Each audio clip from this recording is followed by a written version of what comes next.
Have you ever noticed how our phones are like little slot machines in our pockets? Bright screens filled with apps, each one promising a quick hit of dopamine. We tap and swipe almost unconsciously on Instagram, TikTok, WhatsApp, chasing a tiny thrill. According to one survey, the average American now checks their phone 205 times a day. That's nearly once every 5 minutes, but why do we do this? In this video, we'll explore how our easy, instant pleasures, social media, video games, junk food, endless choice can actually trap and weaken us. Nearly a century ago, Aldous Huxley predicted a world where people are controlled not by force but by pleasure.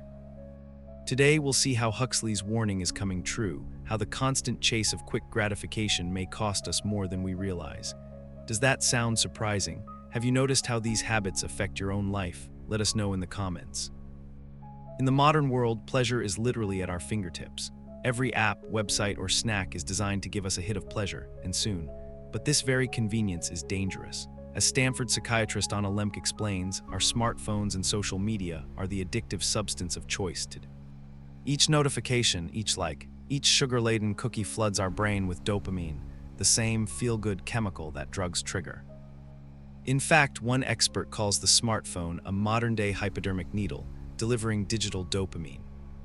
We pull our phones out of habit just to see if something happened, and that uncertainty, will I get a new message or not, actually causes a bigger dopamine spike than knowing for sure.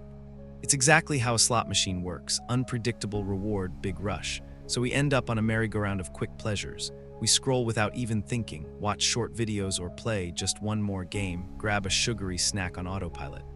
It feels good for a moment, but like any addiction, we aren't really chasing the pleasure, we're chasing the next hit. For example, high-sugar foods activate our reward centers so strongly that overconsumption can lead to cravings and tolerance, almost like an addictive drug. In other words, that chocolate bar or soda isn't just food, it's a dose of dopamine engineered to keep us coming back. Social media works the same way. Our feeds aren't really about meaningful connection. They give us tiny sparks of validation that fade as soon as the next notification pings. We might think, I'm choosing this movie or this snack, but the reality is every option is designed to grab us and keep us watching or eating. Tristan Harris of the Center for Humane Technology points out the business model behind it. Companies keep you endlessly engaged by design. They even built social feeds without an obvious bottom, just like a casino with no clocks or windows, so we lose track of time. You might ask, isn't technology giving us freedom? We choose what to watch, what to eat, who to follow. But research on choice shows that too many options can paralyze us. Psychologist Barry Schwartz found that beyond a certain point, more choices make us less happy and more anxious. For instance, in one famous experiment, only 30% of shoppers bought jam when 6 flavors were offered, but when 24 flavors were offered, only 3% bought anything. In our daily life, we have infinite playlists, endless shopping apps, thousands of videos. Instead of feeling free, we often feel confused or exhausted by choice. Meanwhile, each choice is just another potential trap, another tiny rush. You're not broken for feeling this way, it's how our brains and our world are wired. Anna Lembke warns that in our affluent modern society, we have become vulnerable to dopamine-mediated addiction. The internet and social media are the addictive substances of choice now. If you're not addicted yet, she quips, you soon will be. Every time we seek a quick thrill, we actually weaken our brain's ability to feel pleasure in general. Our reward system downregulates, gets dulled, when flooded with constant hits. The psychologist Anna Lembke notes that repeated exposure to high dopamine stimuli forces the brain to pull the baseline below normal. Translation: we need bigger and bigger hits to feel the same buzz. So the first point is this: modern pleasures can trap us. They give us instant gratification, but at the cost of making us needy and distracted. We might think we're enjoying free time, but really the system is enjoying us. As Neil Postman writes about Huxley's vision, we're learning to love our oppression, to adore the technologies that undo our capacities to think. By chasing endless pleasure, we risk trading our freedom and depth of experience for a life of distraction. But the story gets darker over time. What feels like harmless fun today can undermine our well-being tomorrow. For example, young children now routinely binge 5-second video clips or cartoons, but struggle to sit still through a book or a story time. Studies show that heavy media multitasking, switching between apps, texts, videos constantly, is linked to worse attention control, more distractibility, and even symptoms of ADHD. A famous experiment found that teenage multitaskers scored lower on standardized tests and had less grit, That is, perseverance through difficulty. In plain terms, when everything is a click away, real effort can start to feel pointless. Why slog through an hour-long project when YouTube serves endless short clips without trying? For adults too, the effects compound. Have you noticed the anxiety when your phone battery dips below 20%? Or the restlessness when you have to wait in line? It's not just you. Our constant connectivity means we rarely let our brains rest. Even a few moments of silence feel awkward or stressful. Researcher Charlie Wood at Brain Facts likens this to casino design. Home screens are bright and colorful like slot machines, with red notification badges everywhere. The anticipation of getting a message can be more exciting than the message itself. In other words, our devices are built to keep us hooked and anxious unless we deliberately unplug. The consequences go deeper. Studies associate heavy screen use with poorer sleep, higher stress, and increased anxiety or depression. When every spare moment is filled with scrolling, we miss out on actual human connection, quiet reflection, or truly challenging pursuits. Even relationships can suffer. If swiping on a dating app or Netflix is easier than working through a tough conversation, love can become shallow. In fact, experts have observed that endless options on dating apps can make people more picky and less committed. Perhaps the strangest result is that effort itself loses value. When pleasure comes without cost, we stop fighting for what really matters. Big achievements, learning a skill, writing a book, building a community, are often the hardest but most fulfilling. Now many prefer the easy dopamine hit. It's no surprise, heavy media users tend to report lower academic performance and less perseverance. We forget how to suffer through boredom or frustration. Every time we quit a hard task because it's not immediately rewarding, we train ourselves to avoid challenge. Over years, this erodes our character and potential. Think of it this way: what brings the most lasting pleasure is often what costs the most time, effort, patience. But the instant hits we indulge in now blunt our ability to enjoy that deeper satisfaction later. By constantly chasing convenience, we inadvertently weaken ourselves. As one report notes, every dose of cheap pleasure weakens your ability to feel real pleasure. It's a vicious cycle. The more we indulge, the less we feel, so we chase even more. Pause and reflect. How many times have you laughed at a funny meme only to feel empty seconds later? When was the last time you finished a screen binge and thought, wow, that was meaningful? We all know these moments. The good news is awareness of this cycle is the first step to breaking it. In the world of endless stimulation, we might believe we have ultimate freedom. Choose any video, any snack, any outfit, and we're in control. But psychologists warn this is an illusion of choice. As Barry Schwartz's paradox of choice shows, more options often leave us more stressed and dissatisfied. We think abundance equals freedom, but often it feels like decision paralysis. In fact, one supermarket study found customers were 10 times more likely to buy when only 6 jams were on display than when 24 were offered. Similarly, scrolling through hundreds of restaurant dishes or Netflix titles can just leave us more anxious to pick anything. This relentless stimulation also deprives us of downtime. We rarely say there's nothing to do. Our phones are there to fix every quiet moment. But quiet moments, boring moments, are when our brains recharge and creativity sparks. If we constantly flee boredom, we never build the patience or imagination to sit with ourselves. As Huxley warned, a trivial culture preoccupied with feel-good distractions easily ignores the deeper truths of life. If we never face the void, we never learn to fill it with real purpose. So what can we do? It sounds obvious to say just use less screen time, but we all know it's hard in practice. Companies have designed these technologies to be addictive by design.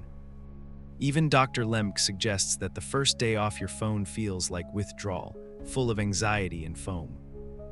But she also promises that after the initial discomfort, you can experience a sense of real freedom and clarity.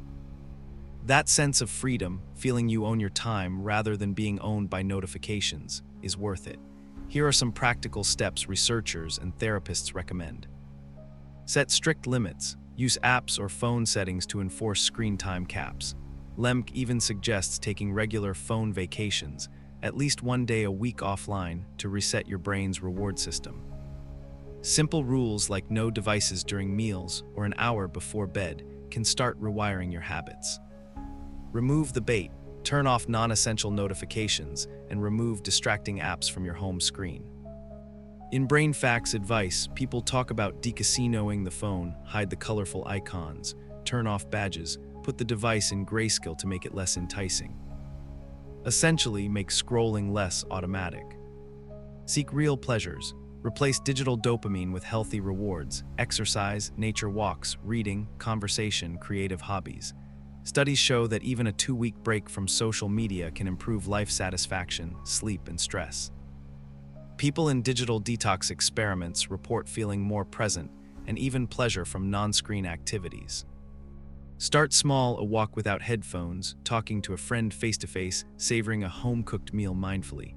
These feel slower but often more satisfying. Practice boredom. This may sound weird, but schedule some doing nothing time. When your mind isn't stimulated, you may find creative or meaningful thoughts emerge. Some researchers advise learning to endure the void rather than flee from it. It's actually how we learn patience and self-awareness. Reflect on values. Ask yourself, what am I missing when I'm glued to my screen? What am I avoiding? Sometimes phones are used to numb out hard feelings or escape boredom. Acknowledge those needs: stress relief, social connection, rest, and try healthier ways to meet them. These steps aren't magic pills, they're difficult at first. Lemke cautions that the discomfort of detox can tempt people to give up, but research shows that even moderate reductions can have big benefits. In one study, just limiting social media to 30 minutes a day for 2 weeks significantly reduced self-reported phone addiction and boosted overall well-being. Importantly, people who try a detox often discover it's easier than they thought. Many report that after the initial anxiety, they actually feel calmer and more free. As one review noted, participants often felt pleasure and alleviation from unplugging and saw improvements in health and self-control. To be clear, pulling away is hard. Tech companies spend billions to grab our attention. But every time you notice a craving and pause instead of chasing it, you build a bit of strength back. Turn off a notification before you check it. Swap 10 minutes of scroll time for a real conversation or a few deep breaths. These small wins add up.